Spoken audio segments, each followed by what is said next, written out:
အားလုံးပဲမင်္ဂလာပါအခုဒီမှာကအမှုပညာတက္ကသိုလ်မှာရှိနေတဲ့ဒီနေ့မှာထိုးချတဲ့အမှုပညာတစ်မျိုးကိုပြင်ဆင်ပေးခြင်းပါတယ်ဒီနေ့အတူတူလာကြည့်နော် ဒီနေ့မှာရောရသေးကေတာနဲ့တရုတ်ရောရလက်ဖက်အမှုပညာကိုအတူတူခန်းစားကြရအောင်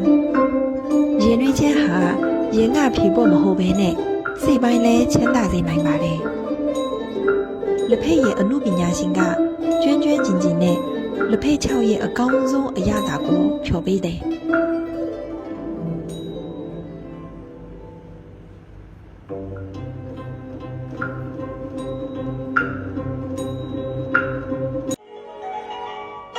နဝင်းချိုတဲ့ရိုးရာတေးဂီတကိုနားထောင်ပြီးလှပတဲ့လက်ဖက်အမှုပညာကိုကြည်ရင်းနဲ့အယမ်းမွေးတဲ့ရင်သွေးချင်းကိုတောက်ရတာအယမ်းခံစားလို့ကောင်းပါလေ